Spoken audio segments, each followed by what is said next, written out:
Ahora, tú hablas mucho que cuando estamos en desbalance energético, el alma lo siente el alma es el que se siente mal, ¿sí? Ahora mi pregunta es, ¿el cuerpo energético no es parte de nuestra experiencia humana? Claro que sí, es parte de nuestra experiencia humana y sentirnos mal también es parte de la experiencia humana. Ujú. Y la experiencia humana no es siempre sentirse bien. O sea, el alma Nosotros, siente. el alma siente, claro, el alma en todos los niveles siente. Lo que pasa es que si no lo resuelve, mal asunto porque puede enfermar el cuerpo. Entonces, desde el punto de vista de la Kabbalah, los desequilibrios energéticos interiores, si no se resuelven, terminan haciendo una implosión a nivel de la materia, porque al final la materia está recibiendo la información del alma y el alma le está enviando, porque al final, ¿qué es el alma? La energía interior que nosotros tenemos en diferentes niveles. En el nivel, podríamos decir, cardíaco es el ruaj y en el nivel del pensamiento es la neshama, que son como dos niveles del alma diferentes. Y el nivel de nefesh, que es el nivel del alma más material, tiene que ver con lo que se llama el cerebro gastrointestinal. Y ese yo integrado pueda tener una vida feliz, una vida plena, una vida en paz. Vida en paz no quiere decir que terminen los desequilibrios. Ujú. Se terminan los desequilibrios de obstrucción, pero aparecen los desequilibrios de crecimiento. Es decir, el ser humano, nuestra alma está encarnada en desequilibrios continuos. Nunca vamos a dejar de estar desequilibrados. Solamente que hay dos tipos de desequilibrios. Los que me bloquean y me causan dolor y los que provoco yo para crecer, que me permiten mantener la paz interior a pesar de esos desequilibrios de crecimiento. Entonces también hay que tener cuidado en la cábala para que las personas que entran a la cábala entiendan bien, primero, que siempre van a estar Ujú. desequilibradas, pero que la diferencia va a ser que en un momento van a poder gestionar los desequilibrios por su paz interior. Pero básicamente el universo está desequilibrado. El universo está desequilibrado y nosotros como parte del universo venimos desequilibrados de base.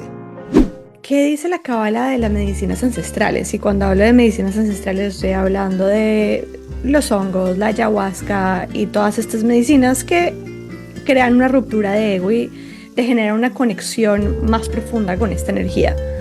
Si alguien tiene muchos años en el mundo espiritual, estudió, meditó, tiene un entrenamiento, si hace esta prueba con estas plantas, yo creo que podría llegar a estar preparado.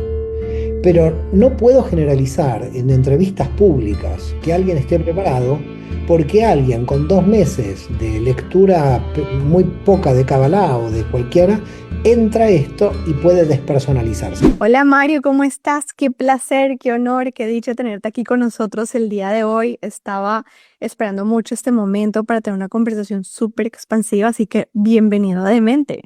Gracias, Valerie, gracias por esta invitación. Para mí es un honor estar en tu canal y bueno, y que sea con mucha verajá, como decimos en hebreo, con mucha bendición. Así es.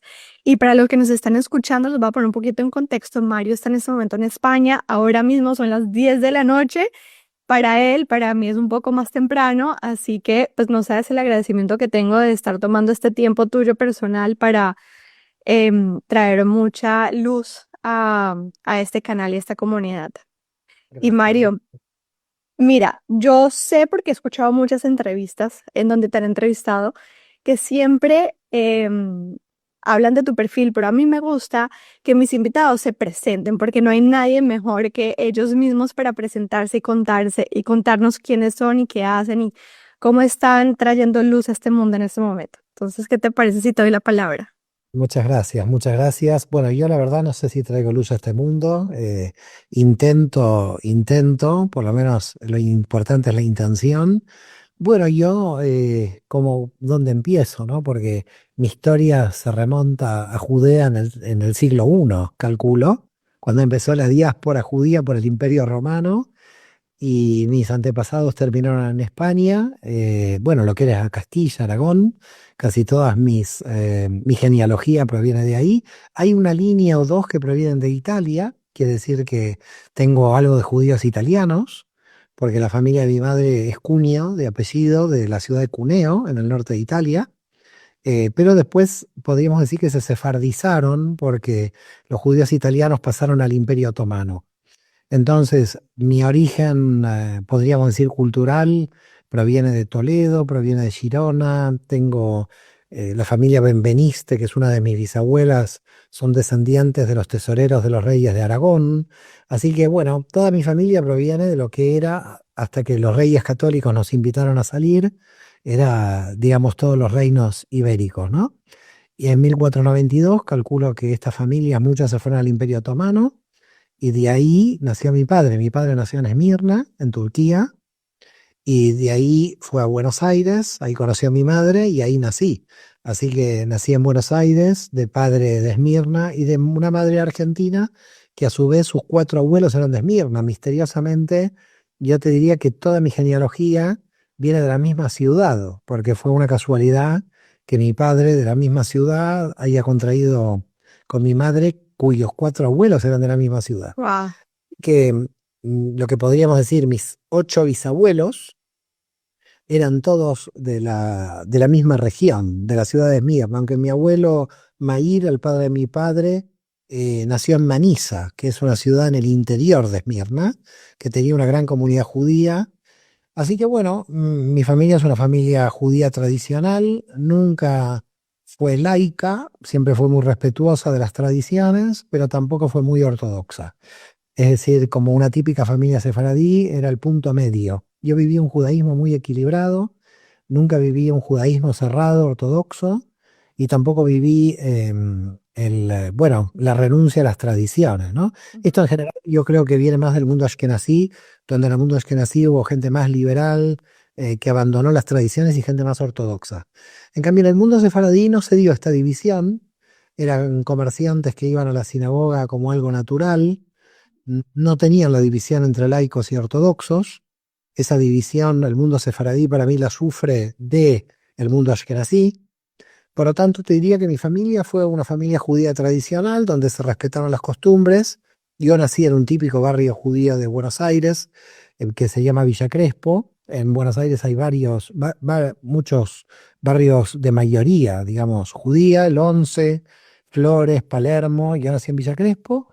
Y cuando ya a los 6 años entré en el colegio, fui a un colegio bilingüe, castellano-hebreo, y hice mis estudios de hebreo durante 6 o 7 años, toda la primaria, en el colegio Ben Gabirol, un colegio que después desapareció. Ben Gabirol hace referencia a un filósofo judío medieval que nació en Málaga en la Edad Media. Y bueno, muy bien, una vida con una familia muy bien, mi padre y mi madre haciendo muchos esfuerzos para enviarnos a nosotros a colegio privado, porque los colegios de la comunidad judía eran colegios privados, no eran como colegios del Estado, donde la gente podía pagar menos o casi no pagar nada. Así que yo les agradezco mucho, porque gran parte de mi cultura judía se los he dado a ellos, pero ya te vuelvo a reiterar, una cultura más bien abierta, no dogmática, no ortodoxa, muy identificados con la cultura judía, pero al mismo tiempo muy abiertos al mundo exterior, sin problemas con el mundo exterior ninguno. Y bueno, yo cuando llego a los 13 años, bueno, tengo algunas anécdotas anteriores que podría contar, porque mi abuelo era un hombre muy lector, sobre todo una enciclopedia sefaradí que se llama el Meam Loes. Era muy lector del Miam Loés en idioma Rashi. Para aquellos que no sepan qué es el idioma Rashi, son caracteres hebreos que cuando lees en castellano antiguo, Okay. lees en latino. Entonces tenés que saber hebreo para leerlo, pero cuando lees, por ejemplo, los mancebos, ¿no? Entonces Okay. es castellano antiguo. Y mi abuelo leía en castellano antiguo esa enciclopedia del judaísmo, que ahora yo la tengo en castellano porque fue traducida por Ariel Kaplan al inglés, luego fue traducido al castellano y publicado en México hace unos años, hace muy pocos años. Y cuando yo tenía 8 o 9 años, quizás menos, quizás más, estaba en la primaria, mi abuelo, cada vez que antes de comenzar el Shabbat, me acuerdo claramente que me invitaba a leer con él, y yo, por supuesto, yo qué interés iba a tener en leer castellano antiguo en hebreo, ¿no? Un niño de 6, 7 años, pero él me decía que cada 3 o 4 minutos o 5 minutos yo iba a tener un subus, que era un caramelo que a mí me gustaba mucho. Y entonces me quedaba 5 minutos, me daba un subus, 10 minutos me daba un subus, y como yo quería 10, 15 subus, Claro, eh, estás leyendo. estaba leyendo ahí como un loco con tal de tener su bus. Bueno, y esa fue mi infancia. Esa fue mi infancia muy relacionada con el pensamiento judío desde muy pequeño. Porque ¿Cómo imagínate, terminas estudiando Kabbalah? el tema de la Kabbalah viene ya muy de grande para mí. Es decir, esto se desarrolla en los últimos 20 años. Porque yo, cuando estoy ya en el bachillerato, que también sigo estudiando hebreo y después estoy en un colegio judío y mi formación en Argentina, después entré en la Universidad de Buenos Aires en la licenciatura en Derecho. Y mis primeros años fueron de investigaciones históricas, siempre con relación al tema judío, porque lo que investigué en historia eran los antepasados judíos de las familias católicas de Argentina, que hice 3 libros, muy jovencito esas investigaciones. Entonces yo estaba en el campo de la historia cuando empecé de joven. No, no, no tenía, digamos, ninguna idea de lo que era la Kabbalah. Por supuesto había escuchado, pero como algo muy críptico, muy lejano, muy extraño, no tenía relación. Yo quería ser investigador en historia, me licencié en Derecho, luego hice unos años porque no sabía bien de qué trabajar. Sí sabía que me gustaba estudiar, pero no sabía de qué trabajar, era un problema porque estudié un año para notariado, soy, digamos, casi notario, pero no ejercí, estudié 2 años de administración de empresa, bueno, yo todo lo que veía estudiaba, pero me preocupaba porque no sabía qué iba a ser de mayor. Dije, ¿de qué voy a Claro. trabajar? Porque lo único que me gusta es estudiar. Y además el mensaje de mi padre, mi familia, que decía, acá el que no trabaja estudia. Entonces, claro, como ya no quería trabajar, parece, ¿Estudiabas? estudiaba a lo loco. Bueno, la cuestión es que llegó un momento, más o menos en el 2000, que ni seguía derecho, ni seguía economía, no encontraba, seguía con las investigaciones y la historia, pero tomo una decisión ¿No que te hallabas en en esos fields, en esos... derecho no me hallaba y en economía tampoco. Era bueno en los dos, pero no me hallaba para ejercer. Pero claro, ya tenía 30 y pico de años, que te estoy hablando de que tenía 34, 35. ¿Y para ese entonces tenías familia? ¿Estabas casado? Todavía no, todavía no. Entonces, ¿qué es lo que pasa? Tomamos una decisión con la que era mi mujer en ese momento y madre de mis hijos en la actualidad, de la cual ya hace 6 o 7 años me separé y luego me volví a casar. Y con ella tomamos la decisión en el 2002 irnos a Barcelona porque yo quería hacer el doctorado en filosofía. En realidad, yo quería hacer el doctorado en teología, que era lo que más me interesaba. Pero en teología no podía aplicar porque en la teología, en las universidades de España, había que hacer una carrera de bachiller de teología, licenciado en teología, y con el título de licenciado en Derecho no podía entrar en teología. Tenía que Okay. volver como a hacer, no sé, unos 6 años de teología para entrar al doctorado. Por lo tanto, entré al doctorado en filosofía y mi tesis doctoral, mi primera tesis doctoral que defendí en el 2008 fue La guía de los perplejos de Maimónides. Ahora, mientras yo desarrollaba mi primera tesis doctoral y cuando llego a Barcelona en el 2002, de esto ya hace 22 años, ya tomé contacto con la Kabbalah. En ese momento tomé contacto con la Kabbalah porque el motivo que me llevó a tomar contacto con la Kabbalah era profundizar en lo oculto del judaísmo. Yo había pasado muchos años de estudiar lo oculto del cristianismo, que eran las raíces judías del cristianismo, y después de ese periodo dije, bueno, lo oculto del cristianismo ya sabemos que es el judaísmo, pero ¿qué es la parte oculta del judaísmo? Cuando me hice esta pregunta, indudablemente, y ahí sí llegué a la Kabbalah. Ahí sí empecé a estudiar Kabbalah muy seriamente. Te estoy hablando casi inmediatamente de llegar a Barcelona, 2002, 2003. De esto hace 22 años. Así que el desarrollo mío con la Kabbalah es en Europa, no en Argentina. Mari, Eh, ¿por qué oculto? Me llama la atención que usas la palabra lo oculto del judaísmo. ¿Por qué la cábala vendría siendo lo oculto? Porque la Cábala es el cuarto nivel de interpretación de la Torá, es decir, la Torá se interpreta en 4 niveles. Ujú. Uno se llama el Peshat, la parte literal, otro es el Remes, otro es el Derash, que el Remes y el Derash son parecidos, son tipos de interpretaciones, y luego en el nivel más profundo el Sod, el secreto. Así que el propio judaísmo califica que los niveles de Sod se denominan Cábala, los niveles de secreto. Entonces, esos niveles de secreto tienen mucha complejidad de comprensión, porque estamos hablando de la estructura del alma y la estructura del universo, y es realmente muy difícil profundizar. Es decir, yo intenté simplificar la Kabbalah para llegar al gran público, Ujú. pero no es tan simple en el fondo. Es decir, tiene muchas, tienes que tener un tipo de mentalidad, yo te diría más bien científica que religiosa. Los religiosos, por ejemplo, cuando estudian los textos en hebreo, sobre todo el Talmud, se deriva en general a la jurisprudencia, al halajá, a lo que uno tiene que hacer o no hacer. Esa es como la gran función de los rabinos en la historia, que se derivaron casi todos por la halajá. ¿Qué se hace? ¿Qué no se hace? En la Las fiesta, reglas. todas las reglas. Yo soy acuariano, a mí las reglas no me gustan, con lo cual esa parte del judaísmo nunca me sentí identificado con la halajá. Me llevo, Pues yo soy Virgo y a mí tampoco las reglas van conmigo. no, no, y yo la paso mal con la halajá, tengo que ser sincero, entiendo que tiene su función, Claro. entiendo que tiene que haber rabinos que conozcan la halajá, que la tengan que aplicar, pero soy una persona que soy mucho más libre, y me doy cuenta de que cuando me imponen algo como acuariano salgo corriendo por el otro lado o trato de buscar interpretaciones que destruyan la halajá, con lo cual soy Claro. muy rebelde.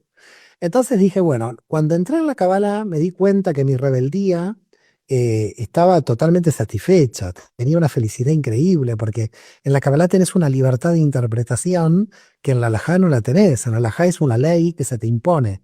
Entonces, claro, cuando entré en la Kabbalah dije, bueno, esto es la máxima, porque esto es un judaísmo de tipo universal, nada endogámico, que no se ocupa de las leyes, porque a partir de tantos años de investigación hay gente que me pregunta, ¿y por qué usted no se ordenó de rabino?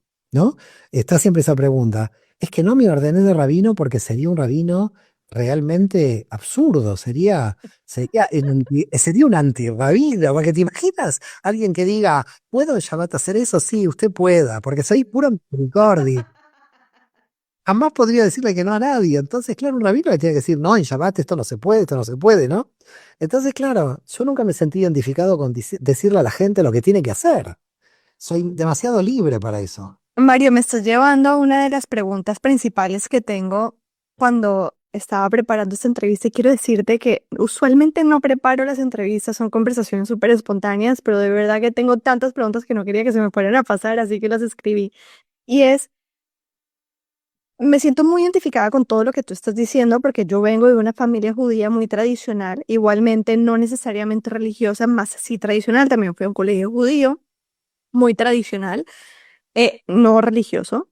Y digamos que tradicionalmente cumplíamos con las festividades y aprendíamos el Shabbat y en mi familia todos los viernes nos reuníamos, es como parte de nuestra cultura también familiar. O sea, yo desde mi perspectiva y espero que los que me están escuchando cercanos a mí entonces no se van a poner bravos con lo que voy a decir, pero para mí la religión más que una religión es un estilo de vida. O sea, Y para totalmente, es yo coincido contigo y además en las cenas de Shabbat, mi padre, luego del fallecimiento de mi madre, sigue haciendo la cena de Shabbat. Cuando yo estoy en Buenos Aires y cuando yo estoy en donde esté, hago mi cena de Shabbat. Yo creo que es un tema cultural que uno se siente muy identificado y que uno se siente contento de seguir esa tradición porque le hace bien a uno. Yo creo que exactamente. Y porque te hace sentido. por eso, si te hace sentido, una tradición no se mantiene mecánicamente. Si no te hace sentido, empieza a perder fuerza. Exactamente. Por Ahora, tanto, la reunión familiar es muy bonita de Shabbat. Es un momento de diálogo, un momento de compartir. A mí, el Shabbat, la cena de Shabbat, para mí es clave, me sí, encanta. sí, no es negociable.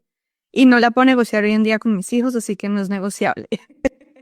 Bueno, yo, mis hijos hacen un poco lo que quieren porque tampoco si ellos quieren salir, tampoco los voy a obligar a sentarse a la mesa, pero hay una afinidad, porque me doy cuenta que cuando ellos están solos, querrían hacer la cena de ella. Claro, Y ya tienen como algo incorporado dentro de claro.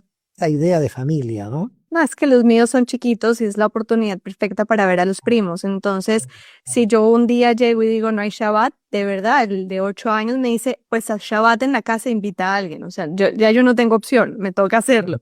Bueno, Entonces, Pero lo que te iba a preguntar es, yendo en el mismo orden de ideas que te estaba comentando, para mí la religión más que una conexión con Dios es un estilo de vida. Sin embargo, conecto con Dios desde otros puntos de vista. Ahora, para mí para mí, y es una pregunta hacia ti, Dios no es un Dios castigador, como me lo han enseñado en las religiones. No es un Dios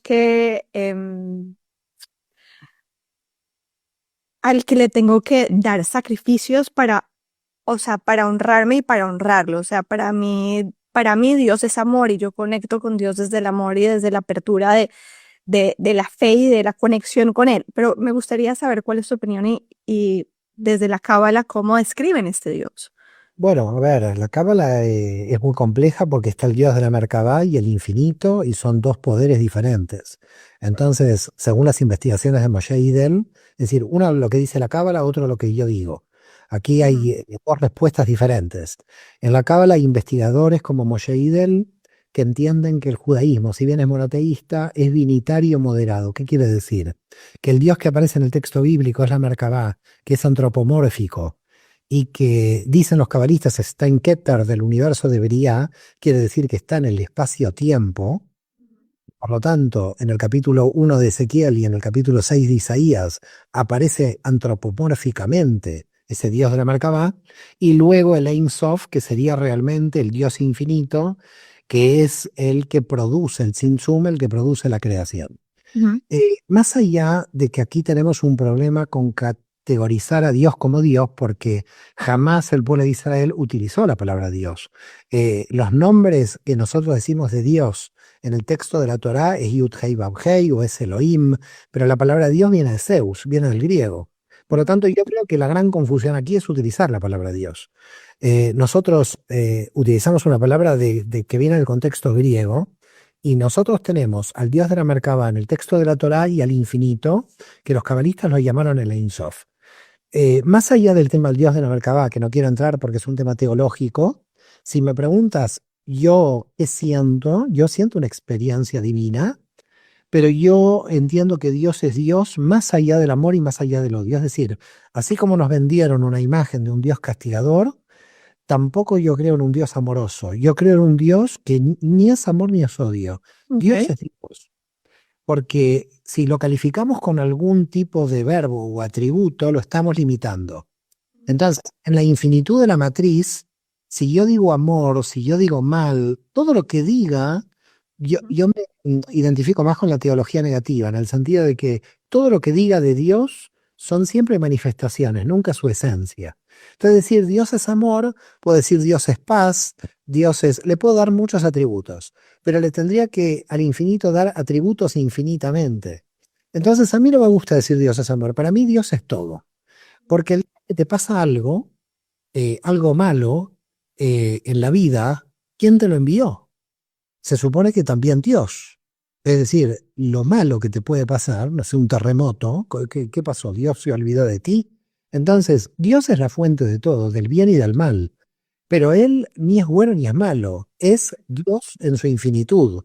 A mi modo de ver, decir que es un castigador o decir que es amoroso, lo estamos como rebajando a nuestros conceptos humanos. claro, no, de acuerdo.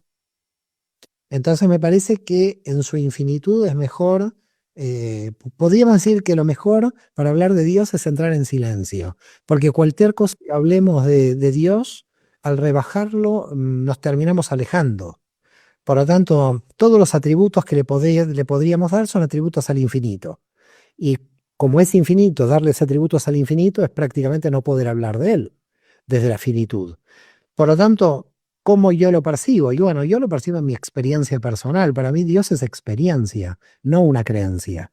Porque alguien puede creer o no creer, alguien puede decir, bueno, yo soy ateo, no creo en Dios. Pero para mí, una persona que es atea y que ayuda al prójimo, Dios está ahí, más allá de la no creencia que esta persona tenga. Por eso yo a Dios lo relaciono mucho más con la experiencia que con la creencia. Entiendo. Ahora, tú estabas hablando de que los rabinos están aquí para hacer cumplir la halajá, que es la regla de la religión. Y bueno, digamos que en la religión judía son los rabinos y en otras religiones pues están otros líderes de sus religiones también haciendo cumplir la regla, pero básicamente te enseñan que si no cumples la regla, entonces o Dios te va a castigar o Dios no te va a tener, o sea, ese es el lenguaje con el que nosotros crecimos. Sí, bueno, este es un problema del lenguaje que se tendría que cambiar o eventualmente si todavía hay gente que sigue con ese lenguaje, se quedará sin feligresía porque hay una alfabetización mundial de los feligreses que hace que hoy no es el mismo feligres hoy que hace un siglo. Es decir, hace un siglo tu bisabuelo o mi bisabuelo no tenían el nivel intelectual para debatir con el rabino, pero hoy hay mucho tiempo, accedemos a las universidades. Hoy hay una feligresía muy preparada para comerse un cuento o una superstición de estas características. Yo creo que hoy los líderes religiosos lo tienen bastante complicado porque tienen que tener una muy fuerte formación académica y emocional, sobre todo, para realmente llevar adelante una comunidad, ¿no?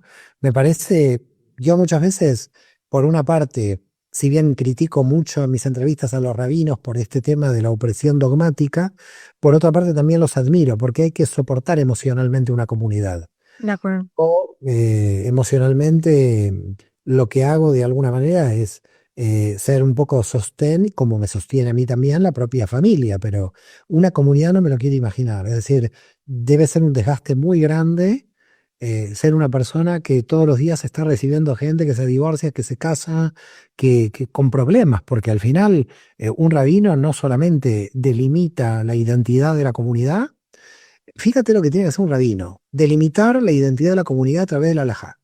Tiene que ocuparse de los problemas personales de cada uno de sus miembros y además conseguir dinero para mantener la comunidad porque siempre da déficit. Por lo tanto, yo no me veo como rabino para nada porque no sé, realmente es un trabajo que yo, por eso digo, hay una parte en el trabajo rabínico que yo admiro, que es una parte que para mí debe ser muy desgastante a nivel emocional. Yo no estoy preparado, a mí me gustan los libros, me gusta meditar, me gusta elevar mi nivel de conciencia. No me quiero imaginar, imagínate, yo aplicando la alajá, imposible, no me veo. Imagínate a mí, no me puedo imaginar. Entonces, cuando Pero alguien me dice, Mario, ¿por qué la aplicarías en todo caso? Esa es la pregunta. ¿Me no la entiendes? aplicaría, se difuminaría. Los rabinos tienen como función los guardianes de la identidad nacional judía. Ok, Sí, el problema conmigo es que yo entiendo de que la identidad nacional judía se tiene que sostener, pero conmigo no se podría sostener porque soy tan universal que la disolvería. Entonces tendría como un problema o convertiría muchísima gente al judaísmo. Es decir, porque soy muy laxo, soy como muy abierto. En el sentido, por ejemplo, hay mucha gente que se acerca y me dice, me siento judía. Bueno, usted es judía, le digo. Claro, estoy saltándome toda la alajá. ¿Cómo voy a decirle a alguien claro. que se siente judía es judía? Para mí desde un punto de vista de la conciencia, una persona que viene y me dice, me siento judía, porque mi alma se siente judía, ¿yo qué le voy a decir? ¿Que soy juez? ¿Qué le voy a decir? ¿Usted no es judía por la halajá? Yo, usted sí es judía. Entonces no podría ser un rabino porque los haría ingresar de manera rápida al judaísmo. No les pondría ningún tipo de cortapisas. Sería tan misericordioso que, no sé, 1.000 millones de judíos habrían al mundo conmigo, porque estaría entrando, no sé si tú conoces el chiste del Papa y el gran rabino de Jerusalén, ¿lo conoces? No, pero cuéntalo. Es un chiste muy interesante. Se levanta el Papa después de un sueño a la noche y dice, he soñado algo tan increíble, no lo puedo creer, dice el Papa. Y los cardenales están ahí escuchando. Dice, ¿qué has soñado? ¿Qué has soñado, Padre? Santo Padre. Y he soñado que todo el mundo se volvía católico. ¡Ah, qué alegría! Entonces dicen que se levanta un día el gran rabino de Jerusalén, uno de los dos, ¿no? Y Sefaradí Ashkenazí. Uno se levanta y dice, tenía una pesadilla terrible, no sé cómo. ¿Qué ha pasado? Todo el mundo quería convertirse al judaísmo, dice.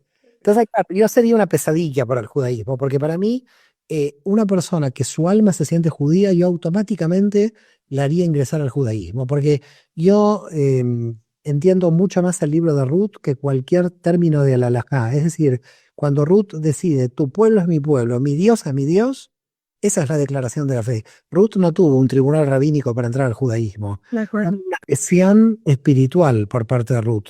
Entonces, claro, ¿yo qué haría con una persona? Y de hecho lo hago, pero después los mando al rabino.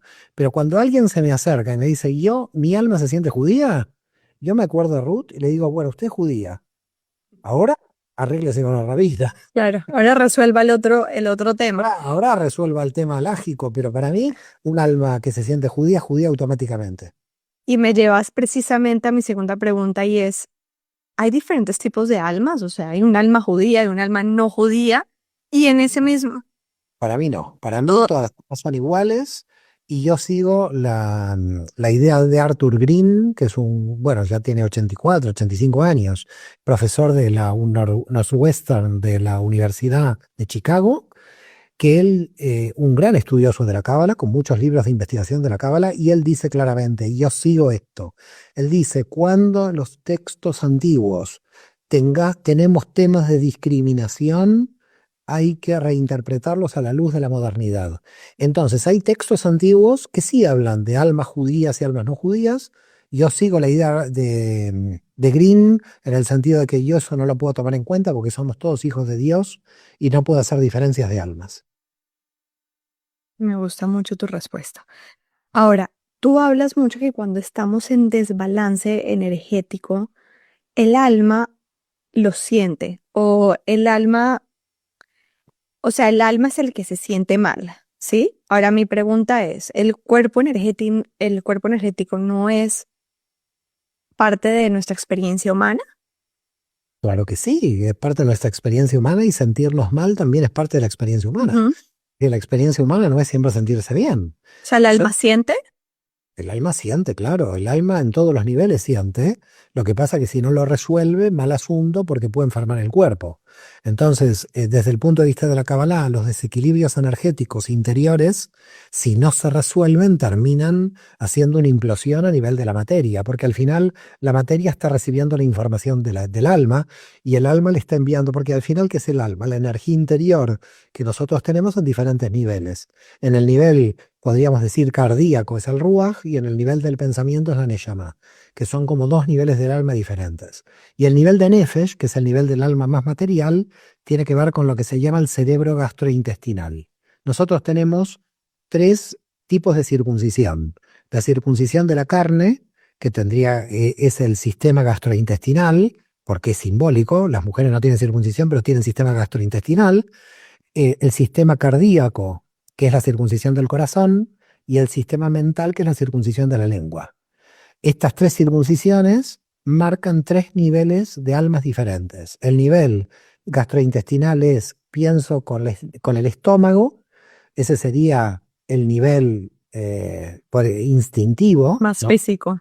El nivel más físico, pienso con los órganos sexuales o con el estómago, ahí se metió Freud y Marx. Luego pienso con el corazón, ahí se metió Jesús. Pienso con el cerebro, ahí se metió Einstein. Pero para la cábala pensamos con todos los niveles. Es decir, para la cábala no hay un solo nivel, solamente que los niveles superiores dominan a los inferiores. Entonces, hay niveles muy altos más allá de lo cerebral, hay niveles muy altos más allá de lo cerebral, que si nosotros corregimos esos niveles altos, vamos corrigiendo los niveles más bajos. Entonces, el pobre cuerpo recibe como cli, como recipiente, las energías que están equilibradas o desequilibradas de todas las energías que tenemos dentro. Por lo tanto, ¿por qué se tiene que hacer un trabajo energético interior de equilibrio? Y para que la persona no enferme. Porque cuando hay un desequilibrio donde me está molestando ese desequilibrio, porque hay desequilibrios en muchísima gente que hace que toda la energía de esta persona se vaya ahí. Hay gente que está tan mal que no tiene más energía para seguir adelante en su vida porque todo se le va en una obsesión, en una angustia, en una depresión, en un vacío. Bueno, hay cientos de desequilibrios dando vueltas. Y por lo tanto, lo que primero hacemos es poner a la persona en un sistema de corrección, que es el árbol de la vida, para que de ese modo exista un yo integrado con todas las dimensiones y ese yo integrado pueda tener una vida feliz, una vida plena, una vida en paz. Vida en paz no quiere decir que terminan los desequilibrios. Se terminan los desequilibrios de obstrucción, pero aparecen los desequilibrios de crecimiento. Es decir, el ser humano, nuestra alma está encarnada en desequilibrios continuos. Nunca vamos a dejar de estar desequilibrados. Solamente que hay dos tipos de desequilibrios, los que me bloquean y me causan dolor y los que provoco yo para crecer, que me permiten mantener la paz interior a pesar de esos desequilibrios de crecimiento. Entonces también hay que tener cuidado en la cábala para que las personas que entran a la cábala entiendan bien, primero, que siempre van a estar desequilibradas, pero que la diferencia va a ser que en un momento van a poder gestionar los desequilibrios por su paz interior. Pero el desequilibrio viene desde el alma. Las almas vienen desequilibradas por el cual tienen que hacer ticum en esta realidad. Y ahí hay almas, dice Caín Vital, que vienen equilibradas, pero vienen a enseñar. Hay algunos tipos de almas que ya vienen equilibradas, que no tienen que hacer ticum, y son obligadas a venir para enseñar. Y hay la gran mayoría de las almas estamos aquí para aprender, no para enseñar. La gran mayoría de las almas estamos para aprender y para poder rectificar luego de que aprendimos. Entonces, básicamente venimos desequilibradas, o sea, en el proceso de aprendizaje equilibramos nuestra alma, ¿correcto? Así es, pero básicamente el universo está desequilibrado. El universo está desequilibrado y nosotros como parte del universo venimos desequilibrados de base. Estamos desequilibrados de base y estamos haciendo el tikkun. Los que están rectificados por completo o ya no vuelven a encarnar o están encarnando como maestros. Oh, interesante. Mario, ¿los deseos son del alma? O sea, si sean deseos materiales, ¿son del alma o de la mente de nuestro ego? Todas las dimensiones tienen deseos. El problema de los deseos es primero no confundir deseo con apego. Eso es algo muy importante porque hay mucha gente que lo confunde. Apego es un sistema de dependencia emocional, mientras que deseo es algo natural. Todos tenemos deseos en todas las dimensiones, de deseos materiales, deseos sexuales, deseos amorosos, deseos en todos los niveles. Cada dimensión del árbol de la vida es un vacío que desea recibir. Por lo tanto, somos 10 vacíos que desean recibir dentro. Dice el Zohar que el fundamento del universo es el deseo. ¿Esto qué quiere decir? Que el universo quiere recibir. El universo es la Shejinah divina, es decir, es Dios en posición femenina, que es como un gran útero que quiere recibir la luz divina. Y por lo tanto, por eso nosotros analizamos el cantar de los cantares desde el punto de vista cosmogónico, el Shira Shirin, porque el universo está recibiendo la energía masculina. Entonces es lo femenino que recibe la energía masculina. Cuando la energía masculina desea, perdón, la energía femenina desea recibir, ese es el deseo principal, porque el deseo de recibir activa el de dar. No se puede dar si no hay alguien que reciba. Por lo tanto, el deseo masculino es impotente si no hay nadie que reciba. Si yo le quiero dar una mitzvah a alguien de dinero y no hay nadie que la necesite, no lo puedo hacer. Necesito a alguien que la reciba. Por lo tanto, el receptor es más importante que el dador, porque el receptor hace que la luz de Dios baje a esta realidad. Por lo tanto, el deseo es el fundamento del universo. El vaso desea ser llenado. Nosotros deseamos ser llenados. El único problema es entender que los deseos no solamente están en el campo material, que están, sino que están en otros niveles, porque lo que ha sucedido, lamentablemente, en los últimos años, es que todos los deseos se han puesto en el mundo material y el mundo material es muy limitado. A ver, tú te puedes comprar 3 autos, 4 autos, 8 casas, pero va a llegar un momento que ya la materia no da más de sí, que te importa si tenés 4 casas o 5, ya no importa nada. Si los deseos solamente se van a la materia, ahí tenemos un problema, porque Desbalance. estamos desbalanceándonos. Los deseos más importantes son el crecimiento del alma, porque con eso te vas. Los bienes van a quedar para tus hijos, no te vas a ir con los bienes a la ultratumba. Pero el sistema materialista que hay hoy, que no lo critico porque la materia es importante, solamente lo que digo es que hay que tener cuidado de comprender que la materia es un instrumento al servicio del alma y no un instrumento al servicio de sí misma. Porque si es un instrumento al servicio de sí misma, entonces estamos tomando la materia como el becerro de oro. Compramos un auto como el becerro de oro. No, yo compro el auto para pasear o compro el auto para ir a trabajar. Si yo estoy comprando el auto como becerro de oro, vuelvo a no entender nada de lo que es la idolatría. Porque la idolatría es la seducción de la materia por la materia misma. Ahora, todos necesitamos materia, claro que sí, porque para comprarme un libro, ¿cómo hago si no tengo materia?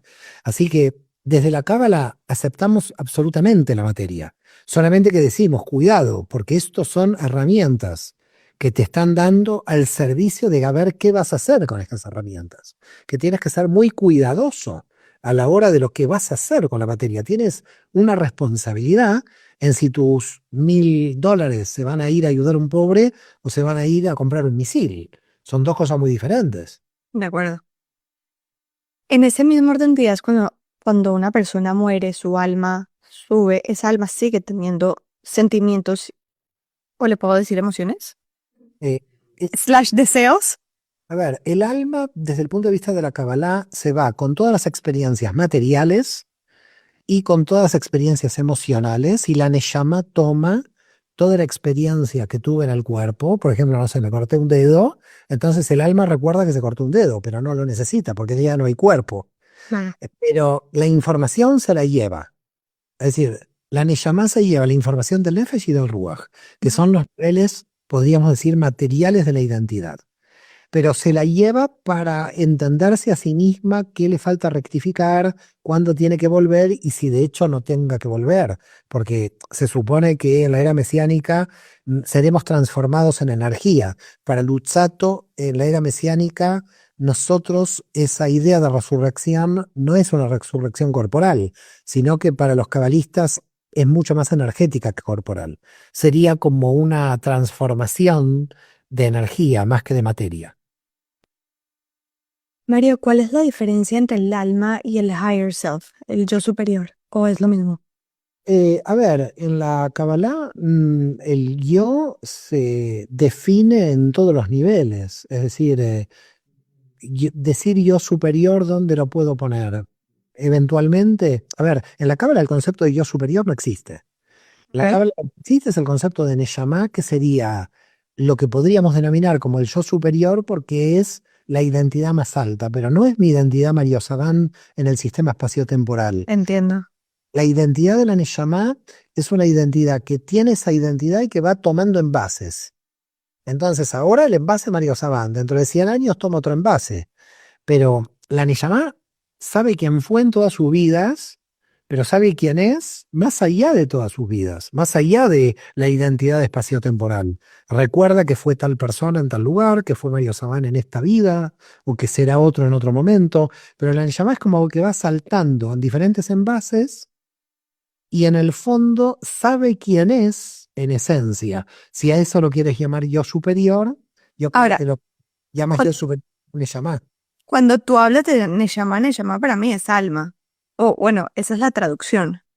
Neshama es alma, Ruach es alma emocional a la que se le conoce más bien como espíritu, que sería el nivel inferior al alma para la Cábala.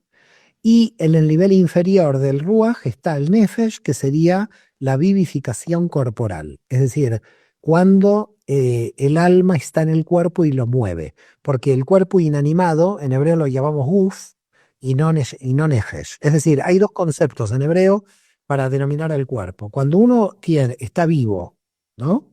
Ahí tenemos Guf, que es nuestro cuerpo, pero cuando se está moviendo el cuerpo es la vivificación energética, que sería el nivel del Nefesh. Es decir, el cuerpo tiene una energía propia. Si deja de tener esa energía propia, se convierte en guf, en cuerpo, con lo cual cuando uno es enterrado, no se entierra el Nefesh, Mm. se entierra el guf. ¿Qué pasa con el Nefesh y el Ruach? Desaparecen encriptados como información dentro de la Neshama. Es decir, la Neshama se lleva toda la experiencia inferior, se la lleva dentro, sale del cuerpo, queda el guf se entierra y desaparece, y la Neyamá del otro lado empieza a vivir, esto ya es otro secreto y quizás es más largo de explicar, en otra frecuencia espaciotemporal. Hay del otro lado de la materia un tipo de tiempo y espacio diferente.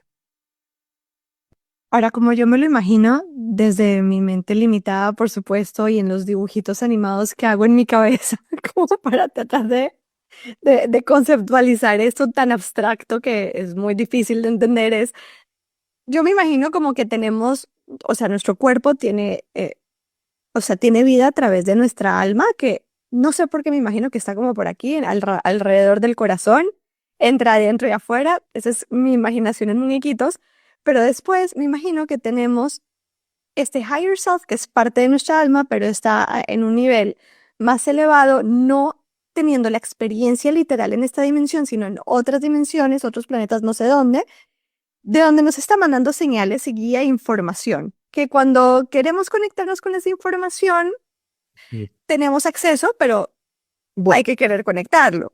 tú llamas, entonces no es la Neyamá, ahora que te estoy traduciendo lo que tú dices a la Cábala, es el nivel de Hayá. Hayá es la parte del alma cósmica que está fuera de mí, que me envía información, pero no es subjetiva, porque pertenece a raíces del alma. Ese nivel es como un nivel de concentra energía, y si somos de la misma raíz, te envía la misma información a ti que a mí, solamente que nosotros la decodificamos de acuerdo a nuestra subjetividad. Pero hay dos niveles más altos del alma en la Cábala que salen del cuerpo, pero que ya no son subjetivos, donde no está mi identidad del yo. Por eso no puedo decir yo superior, porque no hay yo, no hay subjetividad, Entiendo. pero sí hay una energía afuera que me está mandando información. Sí, eso lo analizamos. Que es Son de dos mi alma. de tu alma, de mi alma, pues de grupos de almas, no es de tu alma sola.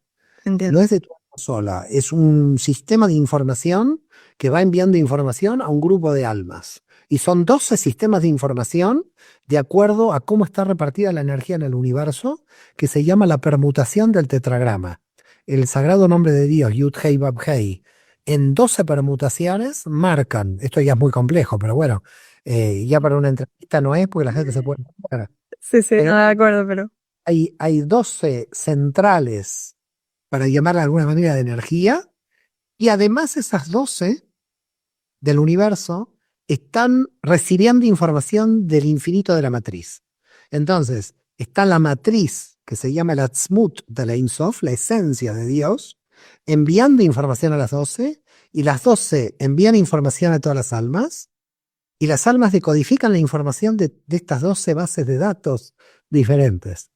Es muy complejo ya para explicar de este modo, pero bueno, en la cábala lo explicamos con lujo de detalles. En una entrevista es difícil explicar esto, pero para que la gente entienda, en el nivel de las 12 es Hayá, que se llama las raíces del alma. En el nivel de la matriz es Yehidá. Ahora, hay un tema que no me lo quiero perder aquí, que la gente lo escuche atentamente porque es muy importante. Un alma puede hacer bitul. ¿Qué quiere decir? Puede aniquilar su subjetividad para sentir la energía directa del centro de la Ein Sof, mm, del centro del infinito. Es decir, hay momentos que pueden durar pocos segundos en la vida de un alma donde alguien puede lograr desaparecer. Es decir, por ejemplo, estás paseando por la naturaleza y en un momento de tal integración con la energía de la naturaleza que parece que como la naturaleza en un momento te chupa hacia adentro, como que no perteneces a ti misma. Y en ese momento hay una fusión con la divinidad que se llama Bitul, que es aniquilación, donde uno pierde la subjetividad y pasa a darse cuenta de que forma parte de la unidad total del infinito. Puede durar poco, porque si dura mucho, esa situación puede producir un paro cardíaco. ¿Por uy, qué? Porque no puede aguantar tanto el cuerpo esa sensación. Por lo tanto, ¿qué es lo que hace el alma cuando siente esto? En parte se asusta porque pierde su subjetividad, ujú, vuelve al cuerpo, pero vuelve con un nivel de información superior al anterior. ok, eso se sintió interesante, lo que acabas de decir. Mario, y eso me lleva a otra pregunta que me estoy saliendo un poco de este tema, pero al mismo tiempo todo está conectado y es, ¿qué dice la cábala de las medicinas ancestrales? Y cuando hablo de medicinas ancestrales estoy hablando de los hongos, la ayahuasca y todas estas medicinas que crean una ruptura de ego y te generan una conexión más profunda con esta energía. Mira, si a mí me preguntas, yo te voy a dar un ejemplo para que la gente entienda esto. Si tú terminaste el bachillerato y tienes 17 años, estás preparado para entrar a la universidad. Tanto, si tú me preguntas, ¿puedo entrar a la universidad? Te diría sí, no hay problema. Si tú tienes 5 años, estás en el parvulario, en el jardín de infantes, y me preguntas, ¿puedo entrar a la universidad? Yo te digo que no. Vamos a trasladar este ejemplo a lo que me estás preguntando. Si alguien tiene muchos años en el mundo espiritual, estudió, meditó, tiene un entrenamiento, si hace esta prueba con estas plantas, yo creo que podría llegar a estar preparado. Pero no puedo generalizar en entrevistas públicas que alguien esté preparado porque alguien con 2 meses de lectura muy poca de Kabbalah o de cualquiera entra esto y puede despersonalizarse. Mira, aquí hubo muchos casos. Hubo un caso de una chica que en una montaña andaba mal, tomó plantas y se tiró de la montaña y murió. Entonces, hay casos que te diría hasta jurídicamente complicados, en el sentido de que hay que tener mucho cuidado. Yo he tenido un alumno que lo hizo, le pareció fantástico, estaba muy entrenado, y otro compañero de él quedó despersonalizado, no sabía quién era. De hecho, me pidió una sesión de 4 horas seguidas, hace 10 años, para saber quién era y volver a la estabilidad psíquica, porque había visto un montón de cosas a las cuales él no estaba preparado. Entonces, claro, a ver, si tú me dices, todo el mundo puede tomar ibuprofeno, y bueno, algunos sí, otros no, el alérgico al ibuprofeno le puede hacer Claro. daño. No se puede generalizar en esto, hay que tener mucho cuidado. Yo soy muy prudente en el sentido de que creo que la espiritualidad no hay que tomar atajos, sino que hay que tomar caminos. Ir rápido no implica llegar, ir rápido puede implicar chocar. Entonces, yo prefiero que la gente vaya más lenta y llegue en vez de que choque. Entonces, si tú me dices, ¿lo consideras? Es depende del nivel de entrenamiento. Pero se habla del tema. Claro que se habla del tema, pero a ver, depende del nivel de entrenamiento. Si tú a mí me dices, Mario, mañana corres una triatlón, es que yo me muero a 10 minutos. Sí, No de estoy en acuerdo. modo. Entonces, a lo que voy es, para mí, si alguien va a entrar en el tema de plantas sagradas, el bufo alvarius, el ayahuasca y todas estas cosas, yo soy de la idea que si no tiene un buen entrenamiento, todo esto me parece muy peligroso. De acuerdo.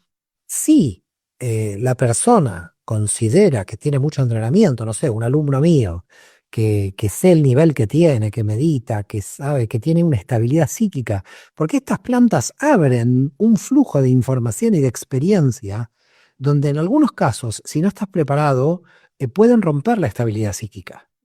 Entonces, aquí estamos jugando a un ego que quiere tener sensaciones para ponerse una medalla o quieres bajar información. Porque aquí el tema es el siguiente, a ver, para que quede claro en dónde estamos.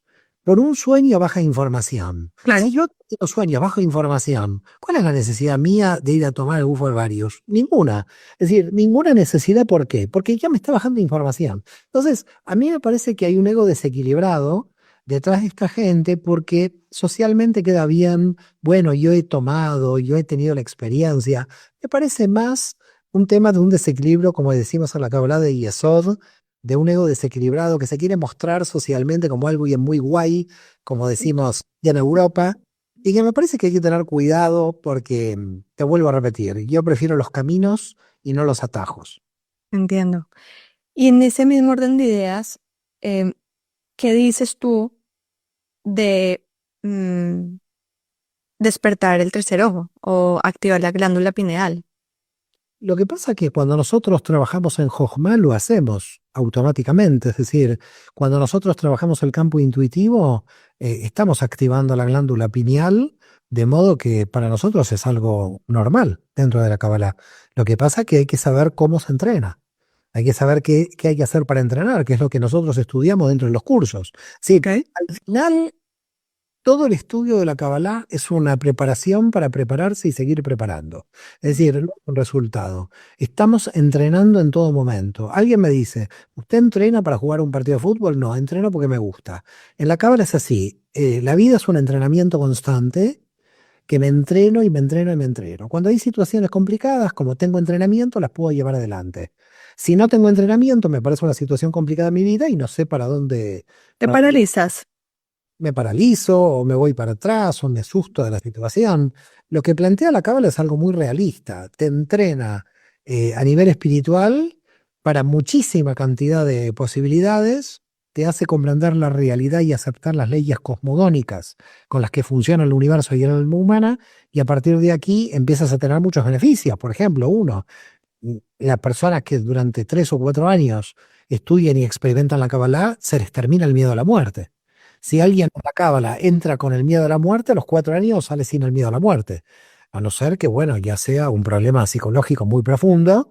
¿Pero por qué? Porque la comprensión que te da la Kabbalah hace que la muerte sea algo muy natural y no sea algo del cual tenemos que estar como muy asustados.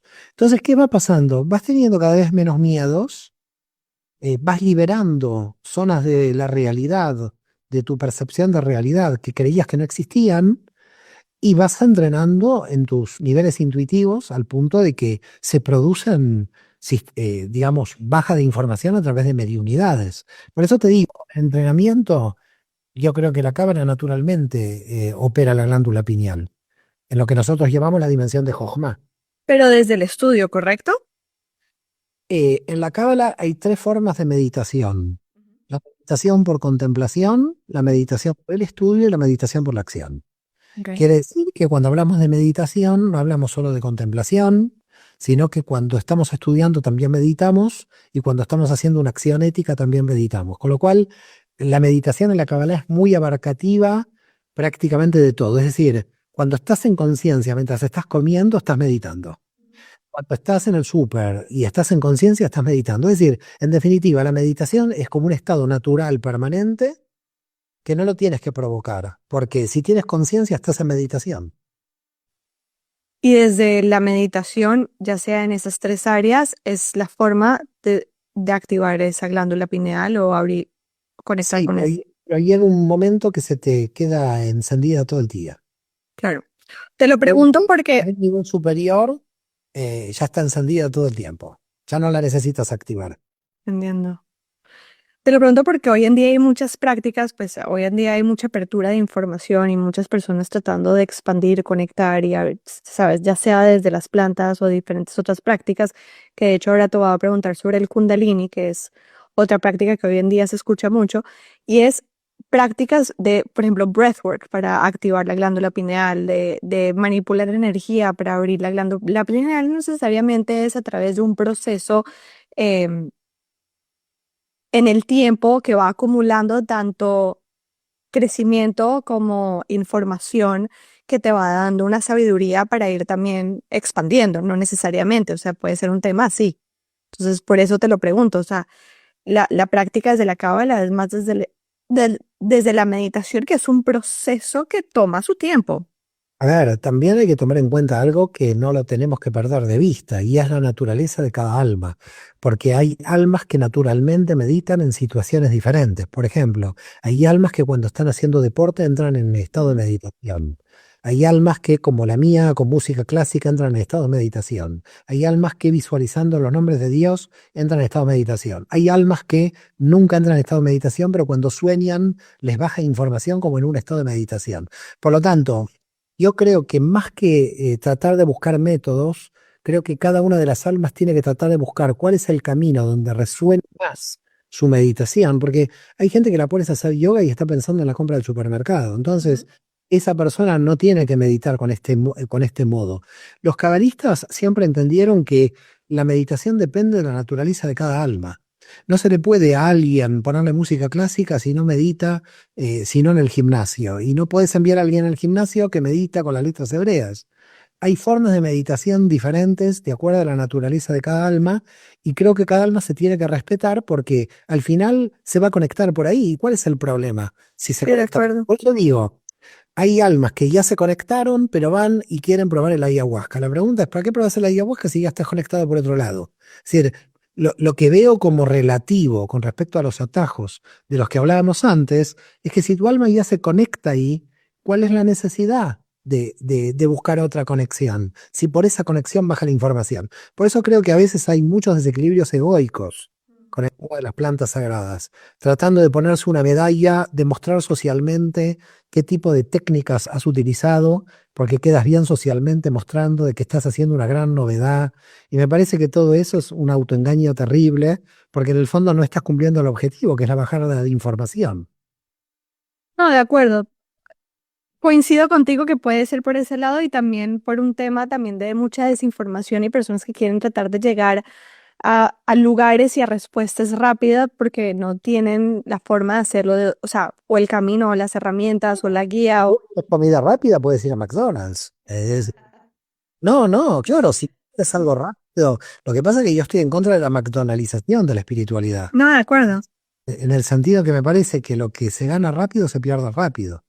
Cuando tú realmente estudias, meditas y pasas los años en un proceso de crecimiento, se te incorpora tu personalidad, integras la información y se te vuelve una. Esto es lo que dice el profeta Jeremías en el versículo 31-31, Irmiau, en hebreo, que decía, cuando la Torá se haga carne en tu corazón. Hay una Torah exterior y hay una Torah interior. Cuando la tienes integrada, ya la tienes integrada. Es decir, cuando la tienes integrada no necesitas ser bueno. Realizas actos buenos porque lo tienes integrado. No estás ejercitándote en la bondad porque ya el ejercicio está incorporado. Entonces, la cuestión de la espiritualidad es que se integra, no que se sabe. Porque saber sabemos mucho, tenemos un montón de teoría, libros por todos lados. Ujú. Pero si no se integra, no se llega hasta el final, no se llega hasta el fondo.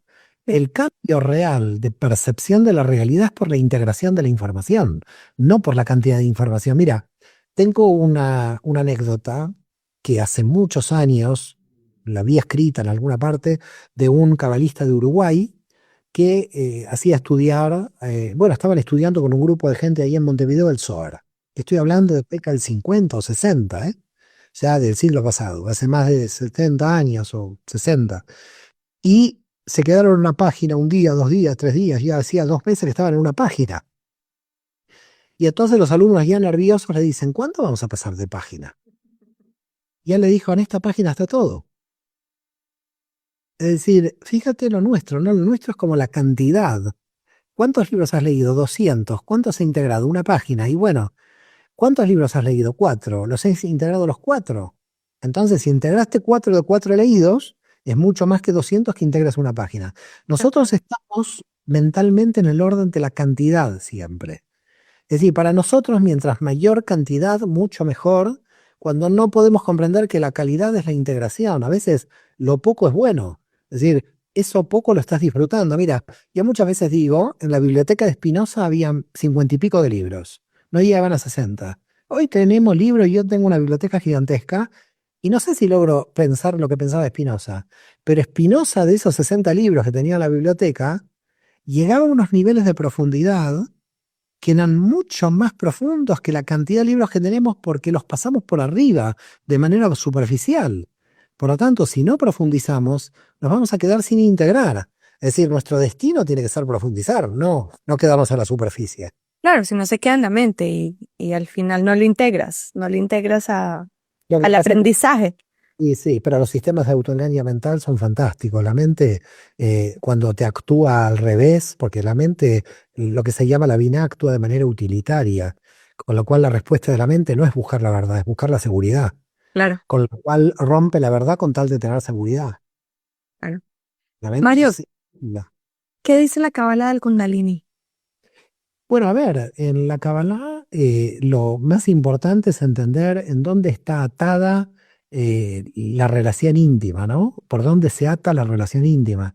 La relación íntima más elevada es la del alma gemela, donde por raíces del alma las dos personas se encuentran.